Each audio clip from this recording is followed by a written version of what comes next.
All right. Brad Gana here with Cody Griggs, VP of Digital Brokerage. We just talked about, I do know what a brokerage is, I'm believe it or so not. I know, proud. it's crazy. I do know what it is. Heard a little bit about it. And we're going to talk about artificial intelligence driving real results. Before we do, though, want to give you an opportunity to share, what your role is at CH right now. Absolutely. So, yeah, like you mentioned, I'm with CH Robinson. I've been there for 21 years. So, dating myself just a touch. And my team is responsible for all of our customer facing technology. So, Navisphere Carrier mobile application, and customer platform, just making sure that our customers and carriers can interact with Navisphere in a way that's helpful for their business. Awesome. And before we dive into, I think, some use cases and some details, what's new in artificial Oh, intelligence? same What's old, happening? same old around here, right? Yeah, it's such an exciting time to be in tech, to be in freight. Artificial intelligence, obviously, is something that's been around for a long time in different forms, right? So we've been using AI in our space, in the quoting space, in pricing for a really long time. But what's new is kind of this advent of agentic supply chains. So the concept that you can use artificial intelligence to actually perform tasks on your behalf, that is the game-changing piece that we're really leaning into at Robinson and have seen a ton of recent success and are really excited about what's to come. That's awesome. And as you guys think about the opportunities for you as a business, for your customers and your carriers, how do you approach that process of, where do we deploy? Where do we find opportunities? Yeah, because it all sounds really cool, Yeah, right? Like you're just like, throw oh, AI at it. You got it. just AI it away. It's fine. No, it's actually been something that we've done with a lot of intention. So we think about our customers and our carriers and our employees and what their experience is going to be. So, we work a lot with lean AI. So we think about it coupled with how we approach our business and drive business results. So our operating model is centered around lean. It's focused on, okay, what are the top metrics that you're focused on? What are your goals there? How are you driving towards those? And so that's how we've centered our approach with using AI as well, is saying, okay, what are we driving after from a productivity standpoint? And as an example, and how do we get there with these tools? And it's really helped us focus what we work on, because we could work on a lot of really cool stuff. Yep. But if that's not going to drive the business outcomes we're after, then it's a waste of everybody's time. And so we've found a lot of success in focusing in on, all right, what metric are we going after, and is what we're going to build driving towards that result? Yeah, absolutely. And as you identify something and you start to work through that process of, how do we potentially automate that? What does that look like for your employees as you guys actually dig into that process? Yeah, so we could use quoting as an example, right? So I think everybody's kind of starting there is, how do I respond to quotes quickly and in a way that's helpful for my business? So, we looked at that problem and said, okay, so many quotes are coming in through email. Let's start there. Let's back up and say, okay, we need to apply some logic to say, when an email comes in, is this a quote or not? So we built that kind of classifier logic, and then kind of took the step forward from there and said, all right, we know we have the traditional machine learning algorithms that do the pricing. How do we hook into those? And then our employees were a really key part of helping us understand, all right, how do I respond to this specific customer? How do they like to be engaged with? And we were able to use that process inside of email to bring down our response times from 5-6 minutes after hours. It could be hours, Yep. down to about 30 seconds for quotes. So we're able to turn those quotes around a lot faster.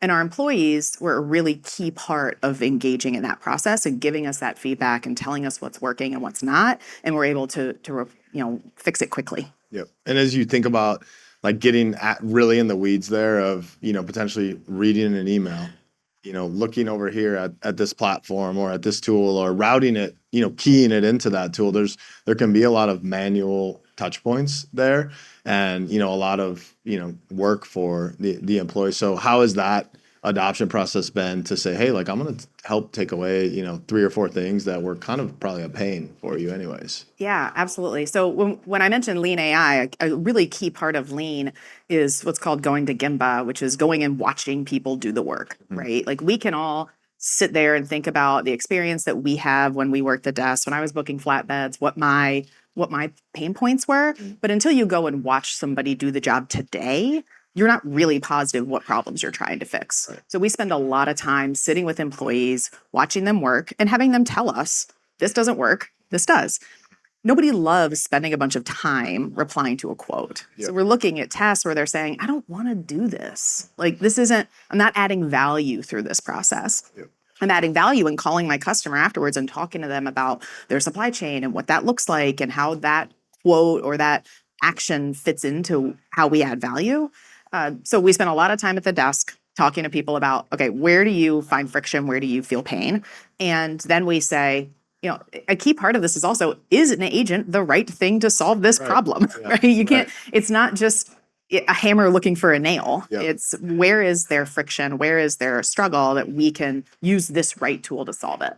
And so that's a lot of what we do is using our employees and their feedback to get at that friction. But again, then we apply that operating model over top of it and say, is what they're asking us to do additive to our ultimate goal and what we're trying to accomplish as an organization? And then we decide, like, yep, this is something we're going to address. Yeah, absolutely. And I think you kind of started to touch on it, but if we look at kind of the interaction with carriers and the interaction with customers, maybe starting with carriers, how has that maybe changed a little bit or transformed the way that you've been able to engage with your carrier partners?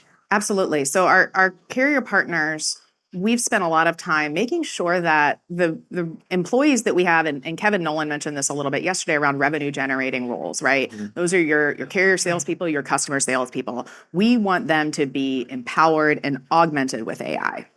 And so how are we giving them tools that make them better at their job? And from a carrier standpoint, I don't know who loves making tracking calls, right? Who loves trying to wake somebody up to get them to tell you where they are if they haven't already.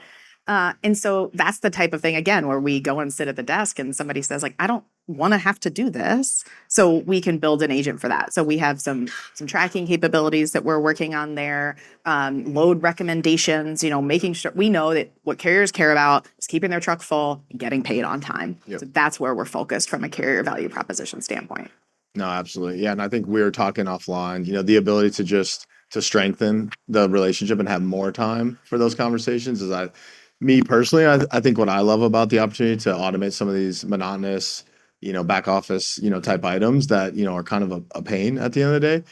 So I really love that as a use case. I think it's a great opportunity. And yeah, maybe transitioning to, what are maybe we'll start with, what are some of the expectations that you might be hearing from, some of your shipper customers around, maybe it's, hey, what are you doing? Or we want this, or we think we want this. Like, what has that interaction been like?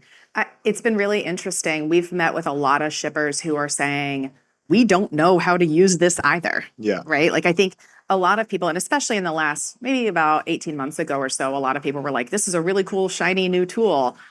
What do I do with it? Yeah. And so we have the opportunity to sit in front of our shipper customers and say, this is what we're doing with it in helping your supply chain be better, faster, smarter. But this is also, we're able to sit in this position of being on this journey for so long and giving them advice about how do they identify what to work on? Mm-hmm. How do they handle change management within their organization? How are they involving their employees? So it's been really, really cool to show up kind of as a thought leader to our customers as well about how we're deploying AI within our organization and kind of take off my selling hat and put on the consulting in just a business way of how do we use this cool new tool. Right. No, definitely. And I think to your point, there are a lot of great tools out there. There's a lot of great opportunities, whether they're, more enterprise or point solutions from an AI perspective. So, as you're, maybe going through that process of evaluating, how are you guys approaching that within the market, generally speaking, to understand, who to partner with and how you evaluate those opportunities? Yeah. So, and I would think a lot of the listeners know that C.H. Robinson builds the vast majority of the capabilities that we offer to our clients and our carriers. And so a lot of our conversations are about how is this, again, fitting into what our goals and targets are? How does this fit into our operating model and drive value for us? Mm-hmm. But ultimately, we make a lot of build decisions based on what we see in the marketplace and what we think about, point solutions and whether they're a good fit for us. And does integrating with a vendor make sense for this piece? Yep. Or can we build it in-house and potentially get there? Maybe it might take a different scope of time, but the long-term investment aspect of that is very different Yep. than engaging with a vendor. So I would say, thinking about your company's core competencies and being really honest about, is this something we could sustain long-term? Is this something we should build and sustain long-term? Is this part of the core value that we're delivering to our customers or our carriers? All of that drives into the decision-making process for us on how we decide who we partner with, if we partner, if we don't, things like that. Yeah, and I want to double back a little bit on what you touched on earlier in the conversation around just almost doing kind of more of a business analysis first before you're even going to evaluate or evaluate to build, whatever your process is as an organization to understand what we should do. Can you maybe just touch on that in a little more detail too, kind of how you guys have taken a step back, looked at that process on your guys' side and how that's driven your strategy basically? Absolutely. So yeah, the operating model is a huge part of that, right? So if we're looking at productivity, if we're looking at revenue generation, and we're looking at, okay, we need to work on getting more loads on the board, as everybody does. What processes and what touch points are involved in driving that measure or that metric, and where do we impact it? And so kind of looking at the shipment life cycle and breaking that apart and saying, okay, if I'm going to work on revenue generation, I'm going to focus on automating quotes. Yep. It's really cool to focus on outbound voice calls to customers for sales, but is that really going to drive the impact that I need? And so our ability to say, okay, we're focused on quotes as an example. These are the 2 or 3 countermeasures we're going to put in place to try and drive that number towards our target. And that's all we're going to do. Like just that singularity of focus. And that's not like all we're going to do as an organization, but all a given team might focus on. Yep. And so our ability to just focus on exactly what we want to do keeps that shiny object stuff kind of off to the side. So something could pop up and it's really cool and awesome.